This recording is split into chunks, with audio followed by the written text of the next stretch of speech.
Good morning.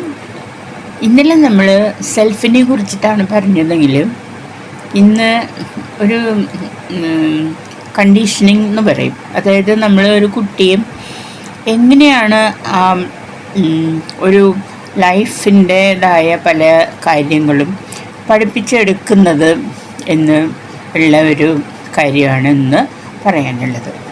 അതായത് ഒരു കുട്ടിയെ സംബന്ധിച്ചിടത്തോളം അവനെ അതൊന്നും തന്നെ അറിയില്ല.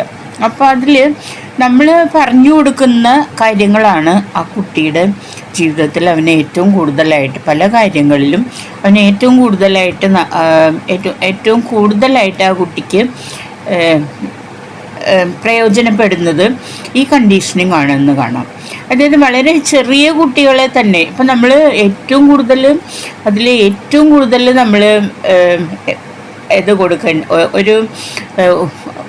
ആ കുട്ടിയെ സംബന്ധിച്ചിടത്തോളം അവൻ്റെ വളർച്ചയിൽ അവനെ ഏറ്റവും കൂടുതൽ സഹായിക്കുന്നത് അവൻ്റെ പ്രൈമറി ക്ലാസ്സസിൽ ആ കുട്ടിയെ പഠിപ്പിക്കുന്ന ടീച്ചേഴ്സ്, അതിലും ഉപരിയായിട്ട് അവൻ്റെ ഫാമിലിയാണ്.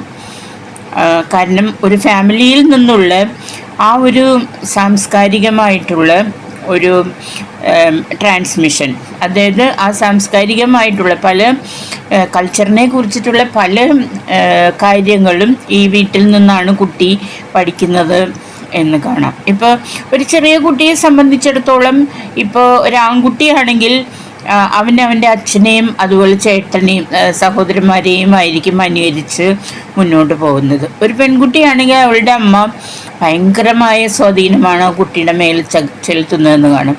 നമ്മൾ കാണാറില്ലേ ചെറിയ കുട്ടികൾ ഇപ്പോൾ കുട്ടികളെയൊക്കെ വെച്ചിട്ട് അമ്മയായിട്ട് കളിക്കുന്നത്. ഇപ്പം ആൺകുട്ടികളാണെങ്കിൽ സ്പോർട്സിൽ അങ്ങനെ ഒക്കെയുള്ള കാര്യങ്ങളിലാണ് അവർക്ക് കൂടുതലായിട്ട് താല്പര്യമുള്ളത്.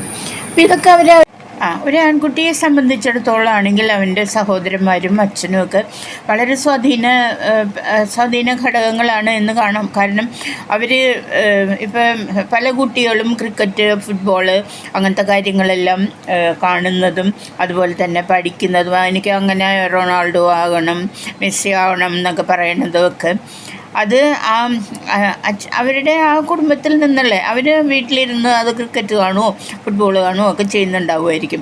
അതൊക്കെ ഈ കുട്ടിയുടെ മനസ്സിനകത്ത് ഒരുപാട് കയറി കൂടിയിട്ട് അവൻ ഭാവിയിൽ ഒരു സ്പോർട്സ് മാൻ ആവണമെന്നാണ് അവൻ്റെ വിചാരം. അപ്പോൾ ഇത് വളരെ പ്രധാനപ്പെട്ട ഒരു കാര്യമാണ്. നമ്മൾ ചെറിയ കാര്യമൊന്നുമല്ല. കാരണം ഇവർ ചെയ്യുന്ന ഓരോ കാര്യങ്ങൾ ഇവരുടെ റോൾ മോഡൽസാണ്.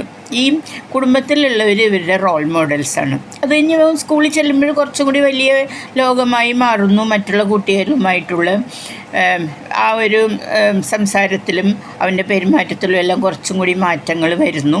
കുറച്ചും കൂടി അവൻ സോഷ്യലൈസ് ചെയ്യാനായിട്ട് പഠിക്കുകയാണ്. കാരണം കുടുംബത്തിൽ നിന്നല്ലാതെ വേറൊരു കുറച്ചും കൂടി വലിയൊരു സ്ഥാപനത്തിലേക്ക് ചെല്ലുമ്പോൾ അവൻ കുറച്ചും കൂടി അഡ്ജസ്റ്റ് ചെയ്ത് മുന്നോട്ട് പോകുന്നു. പിന്നെ ആ പ്രൈമറി ക്ലാസ്സസ് കഴിഞ്ഞ് പിന്നെ കൗമാരപ്രായം എത്തുമ്പോൾ അവനത് സമൂഹത്തിൻ്റേതായ പല കാര്യങ്ങളും പഠിച്ചെടുക്കുന്നു. പിന്നെ